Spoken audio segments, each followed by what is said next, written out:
Gene Hackman, une icône légendaire d'Hollywood, a passé ses dernières années loin des projecteurs, menant une vie de solitude tranquille dans son manoir de Santa Fe. Mais lorsque les autorités ont pénétré dans sa maison, ce qu'elles ont découvert a soulevé plus de questions que de réponses, et ce que le FBI a trouvé vous laissera sans voix. Hackman était connu pour son attitude pragmatique et son profond désir de discrétion. Lors d'une de ses dernières interviews, lorsqu'on lui a demandé s'il reviendrait un jour à l'écran, il a plaisanté. « Si je pouvais le faire chez moi, peut-être, sans qu'il ne dérange quoi que ce soit et avec seulement une ou deux personnes. » Personne ne se doutait que sa maison deviendrait plus tard le centre d'un mystère glaçant. Et lorsqu'on lui a demandé de résumer sa vie en une seule phrase, sa réponse était étrangement simple. « Il a essayé. » Mais que s'est-il réellement passé à l'intérieur de cette maison? Et qu'ont découvert les enquêteurs qui fait tant parler? Restez avec nous alors que nous dévoilons la vérité choquante sur les derniers jours de Gene Hackman. Gene Hackman n'a jamais été une star hollywoodienne typique. Il a défié les attentes, bâtissant une carrière fondée sur son talent brut plutôt que sur le glamour, incarnant des hommes ordinaires avec une profondeur extraordinaire.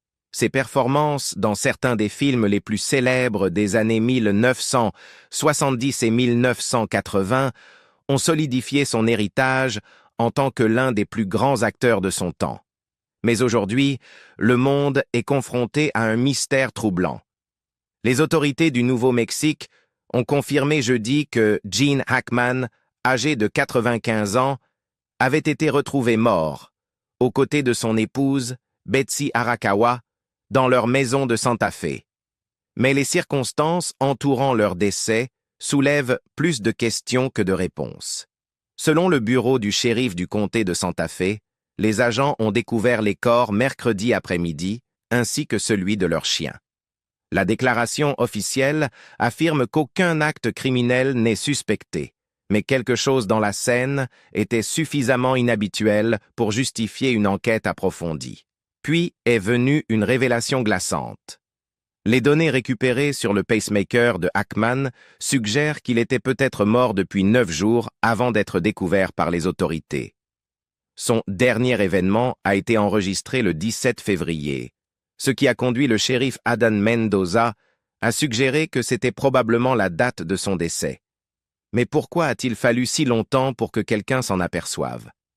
Dans le but de reconstituer les événements, les enquêteurs ont commencé à collecter des preuves dans la maison du couple. Parmi les objets saisis, 2 téléphones cellulaires verts, un agenda mensuel de 2025 et des dossiers médicaux provenant de MyQuest, un service de diagnostic. De plus, 3 médicaments ont été retirés du domicile. Un traitement pour la thyroïde, du diltiazem, souvent prescrit pour l'hypertension ou l'angine de poitrine, et du Tylenol. Gene Hackman et son épouse, Betsy Arakawa, ont été retrouvés morts dans leur maison isolée de Santa Fe. Mais les circonstances de leur décès laissent les enquêteurs perplexes. Les autorités n'ont pas encore déterminé comment ou quand le couple est mort. Aucune blessure externe. Aucun signe immédiat d'acte criminel. Les autopsies préliminaires n'ont rien révélé de concluant, et les enquêteurs ont écarté l'empoisonnement au monoxyde de carbone après que Hackman et Arakawa ont tous deux été testés négatifs à l'exposition. Mais voici où l'affaire devient encore plus inquiétante. Leurs corps ont été retrouvés dans des pièces séparées, soulevant encore plus d'interrogations. Des comprimés éparpillés ont été découverts près d'Arakawa, mais les autorités n'ont pas confirmé s'ils ont joué un rôle dans leur décès. Le shérif Adán Mendoza a déclaré que la chronologie des événements reste incertaine, mais les preuves suggèrent qu'ils étaient morts depuis plusieurs jours, voire jusqu'à 2 semaines, avant d'être retrouvés. Alors que s'est-il réellement passé dans cette maison? Les enquêteurs tentent à présent de reconstruire leurs derniers jours, remontant le fil des événements pour percer le mystère. Un agenda de 2025, trouvé à l'intérieur du domicile, pourrait fournir des indices cruciaux. Les autorités analysent également les données des téléphones portables, appels, messages, photos, dans l'espoir de trouver les pièces manquantes du puzzle. Les entretiens avec les ouvriers d'entretien, les membres de la famille et le personnel de sécurité de leur communauté privée pourraient permettre d'éclairer la dernière fois où le couple a été vu vivant. Il était à peine 14 heures mercredi, lorsque des ouvriers d'entretien sont arrivés à la maison isolée de Gene Hackman et de son épouse, Betsy Arakawa, à Santa Fe. Ce qu'ils ont aperçu à travers la fenêtre les a fait hésiter. 2 corps inertes. Quelque chose n'allait pas. Un appel au 911 a été passé. La voix à l'autre bout du fil était pressante, presque paniquée. « Non, mec, il ne bouge pas. Envoyez quelqu'un ici tout de suite. » Lorsque la police est arrivée, elle a forcé l'entrée de la maison. À l'intérieur, elle a découvert une scène qui ne fit qu'approfondir le mystère. Le corps d'Arakawa gisait sur le sol de la salle de bain. Près d'elle, un flacon orange de médicaments sur ordonnance, son contenu dispersé sur le carrelage. Le shérif Adán Mendoza a déclaré plus tard que ces pilules pourraient être des éléments de preuve essentiels pour comprendre ce qui s'était passé. Mais le véritable choc fut l'état de son corps. L'affidavit décrivait des signes évidents de décès, son corps présentait une décomposition avancée, un gonflement du visage et une momification des mains et des pieds. Selon le chef des pompiers de Santa Fe, Brian Moya, la momification ne commence généralement qu'après au moins 2 semaines de décès. Cela signifiait une chose. Elle était là depuis un certain temps. Puis, ils ont trouvé Hackman. Son corps était près de la cuisine, à côté d'une canne et d'une paire de lunettes de soleil. Au début, les agents ont cru qu'il s'était effondré soudainement, mais il n'y avait aucun signe de blessure due à une chute. Son état était étrangement similaire à celui d'Arakawa, suggérant que tous deux étaient morts depuis un certain temps. Mais il y avait autre chose. Un berger allemand a été retrouvé mort dans la salle de bain. L'affidavit initial affirmait que le chien se trouvait dans un placard, mais la police a ensuite précisé qu'il était enfermé dans une cage. Pendant ce temps, 2 autres chiens ont été retrouvés vivants sur la propriété. Les autorités estiment que le couple était mort depuis un certain temps avant que leur corps ne soit découvert. Mais depuis combien de temps exactement? Et dans quel ordre sont-ils décédés? Ce sont les questions angoissantes auxquelles les enquêteurs tentent désormais de répondre. Le shérif du comté de Santa Fe, Adán Mendoza, a révélé que les premiers signes d'inquiétude sont venus des ouvriers d'entretien, des personnes qui vérifiaient régulièrement la propriété. Pendant 2 semaines, personne n'avait eu de nouvelles du couple. Aucun appel téléphonique, aucune réponse, aucun signe de vie. Leur absence était inquiétante, mais lorsque quelqu'un a enfin décidé d'enquêter, il était déjà trop tard. À présent, les experts médico-légaux s'efforcent de reconstituer le puzzle, un puzzle avec très peu de pièces à disposition. Mendoza lui-même a admis que même le médecin légiste pourrait ne pas être en mesure de déterminer exactement qui est décédé en premier.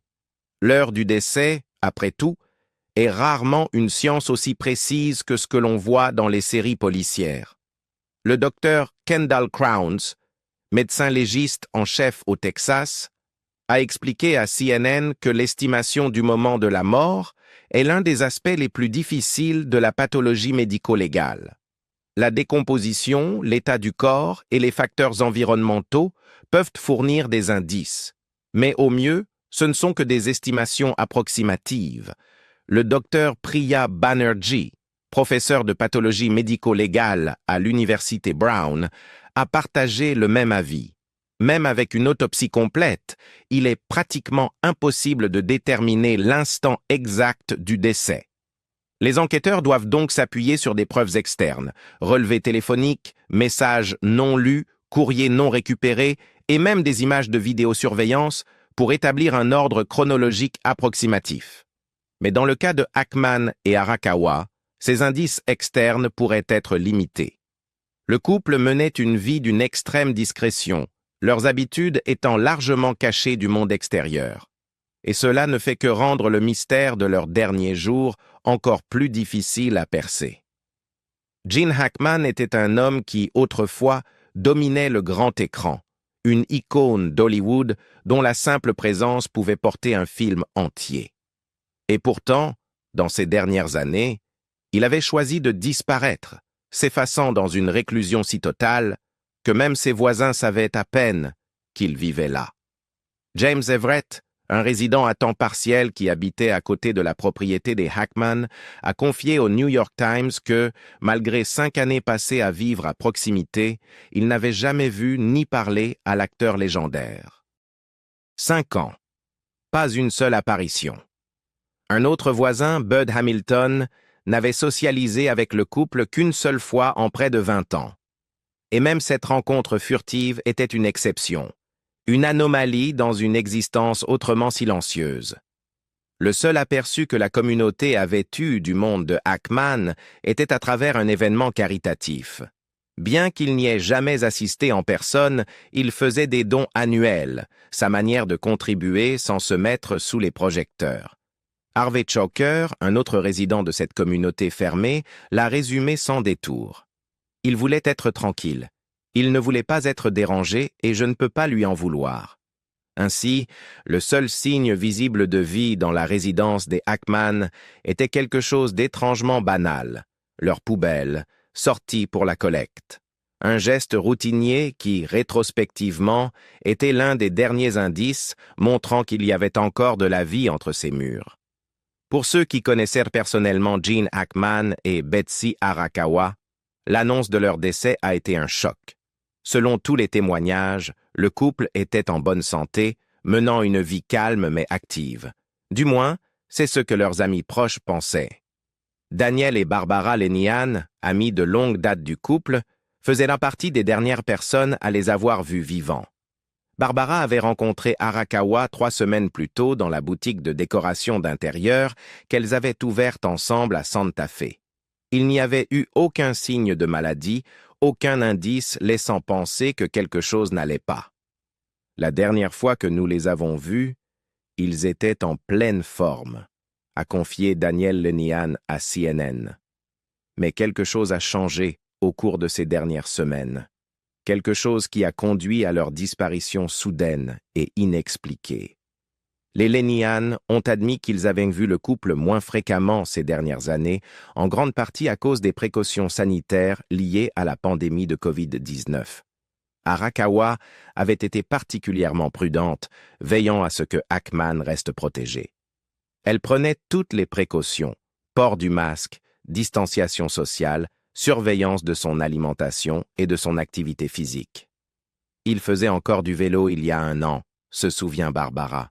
Betsy lui faisait faire du yoga, veillait à ce qu'il reste en forme et elle le nourrissait très bien.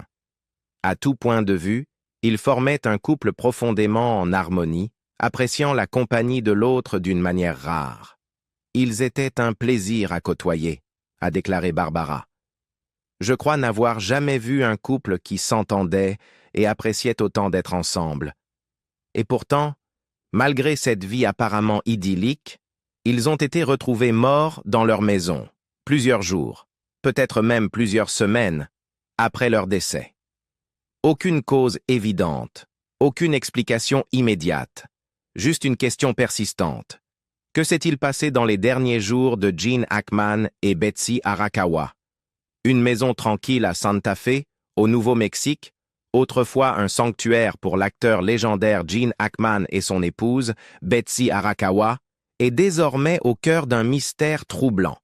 Leur mort laisse les enquêteurs en quête de réponses, dévoilant une histoire remplie d'incertitudes, de questions sans réponse et d'un silence inquiétant.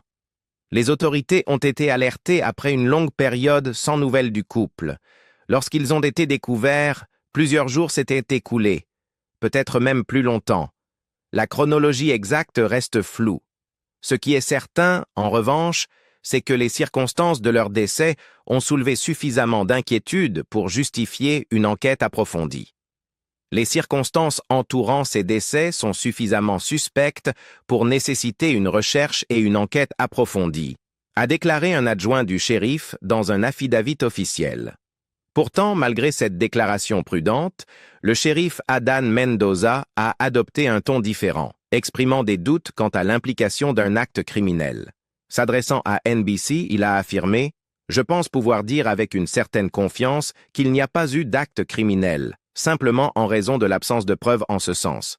Bien sûr, nous n'excluons rien. » C'est une contradiction intrigante, qui laisse entendre que les autorités gardent toutes les possibilités ouvertes, tout en s'orientant vers une conclusion excluant toute intervention extérieure. Mais cela soulève une question encore plus grande. Si aucun acte criminel n'est suspecté, alors que s'est-il réellement passé?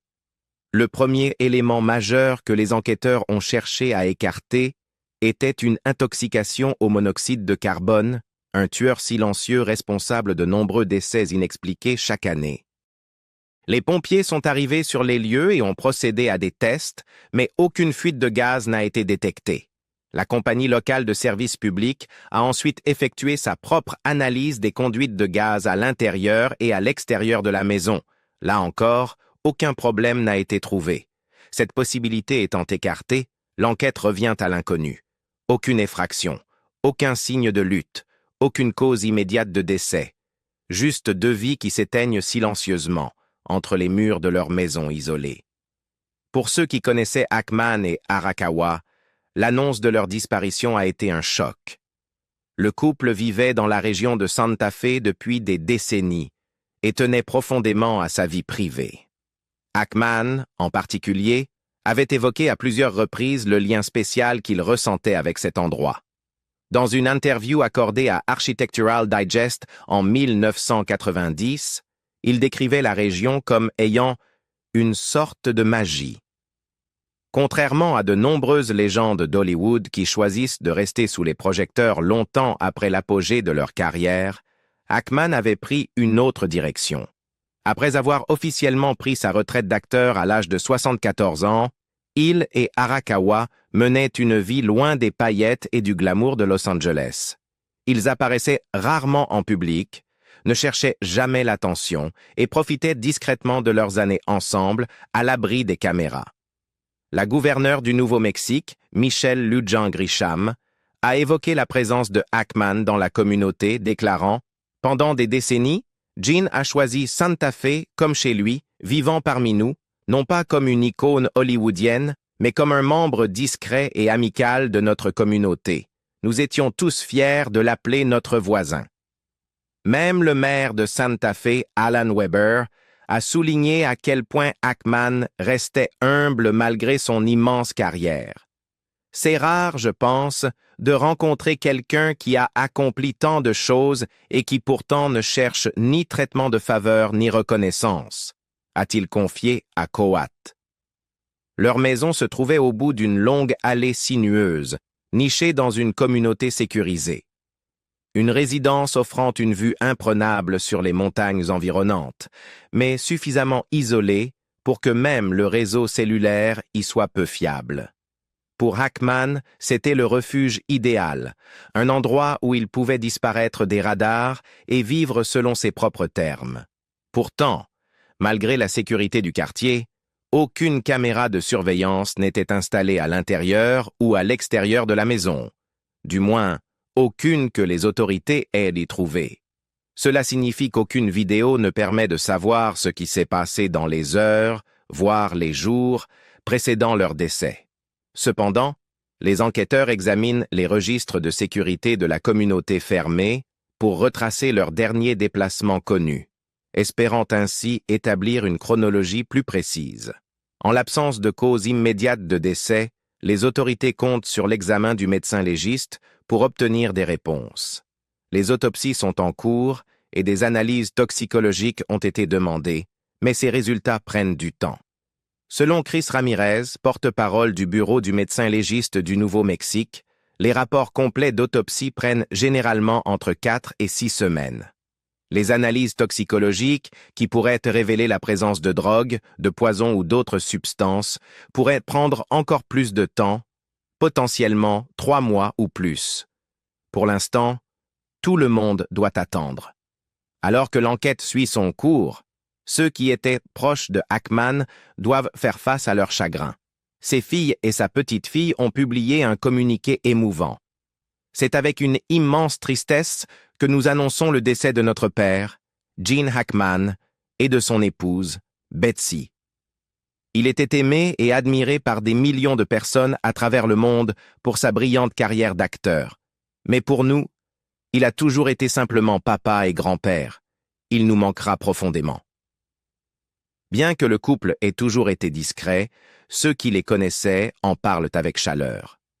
Daniel et Barbara Lenihan, des amis de longue date, ont décrit Hackman et Arakawa comme des gens très faciles à vivre. Pourtant, même parmi leurs voisins, ils étaient rarement aperçus. Aujourd'hui, le silence qu'ils cultivaient de leur vivant est devenu le plus grand mystère entourant leur mort. Bien que Hackman ait quitté les écrans depuis longtemps, il restait une figure d'admiration. Ceux qui le connaissaient le décrivent comme un homme intelligent, spirituel et profondément passionné par ce qu'il aimait. Lorsque leurs proches amis Daniel et Barbara Lenihan leur rendaient visite, Hackman demandait souvent à sa femme de jouer des morceaux classiques au piano, l'un des nombreux moments de joie silencieuse qu'ils partageaient. Ils aimaient voyager et, malgré leur mode de vie reclus, ils étaient appréciés de ceux qui avaient eu le privilège de les connaître. Daniel Lenihan se souvient de Hackman comme un homme intéressant, drôle et très intelligent, tandis que sa femme décrit Arakawa comme malicieuse, vive et pleine d'esprit. Ce sont ces facettes de Gene Hackman et Betsy Arakawa que peu de gens ont eu la chance de voir, bien loin des personnages durs et impitoyables que Hackman incarnait souvent à l'écran. Puis, quelques jours avant la cérémonie des Oscars de cette année, la nouvelle est tombée. Le décès de Hackman a provoqué une onde de choc dans l'industrie du divertissement, non seulement en raison de sa carrière légendaire, mais aussi à cause des circonstances mystérieuses de sa disparition. Le timing était troublant. À quelques jours seulement des Oscars, un événement qu'il avait jadis dominé, Hollywood se retrouvait à pleurer l'un de ses plus grands acteurs. Selon une source proche de l'organisation de la cérémonie, Hackman a été honoré lors des Oscars de dimanche dernier. Le segment In Memoriam a peut-être été modifié à la dernière minute pour inclure son nom et son héritage cinématographique, ou un hommage scripté a pu être ajouté, peut-être par le présentateur Conan O'Brien ou une autre figure de l'industrie. Une reconnaissance méritée pour un homme qui a laissé une empreinte indélébile dans l'histoire du cinéma. La carrière de Hackman s'est étalée sur 5 décennies, avec 5 nominations aux Oscars et 2 victoires. Son premier Academy Award, il l'a remporté en 1971 pour French Connection, où il incarnait Popeye Doyle, un détective new-yorkais implacable prêt à tout pour attraper son homme. Son second Oscar est arrivé en 1992 pour Impitoyable, où il jouait Little Bill Daggett, un shérif impitoyable et violent dans le chef-d'œuvre western de Clint Eastwood. Ces rôles ont consacré Hackman comme l'un des plus grands acteurs de sa génération. Mais au bout du compte, celui qui régnait sur le grand écran avait choisi une vie d'obscurité tranquille. Et aujourd'hui, alors que les enquêteurs tentent de reconstituer ces derniers jours, une question demeure. Que s'est-il réellement passé pour Gene Hackman et Betsy Arakawa? Avec des rapports d'autopsie toujours en attente et des tests toxicologiques qui prendront encore des mois, la vérité reste insaisissable. D'ici là, nous ne pouvons que nous interroger, s'agit-il simplement de la fin d'une vie paisible vécue en retrait du monde, ou y a-t-il plus que ce que l'on imagine? Faites-nous part de vos réflexions dans les commentaires, et comme toujours, nous vous tiendrons informés des nouveaux développements. Si vous avez apprécié cette vidéo et souhaitez suivre les dernières actualités et mystères d'Hollywood, n'oubliez pas de liker cette vidéo, de vous abonner à la chaîne et d'activer les notifications pour ne manquer aucune mise à jour. Merci de votre attention et à bientôt.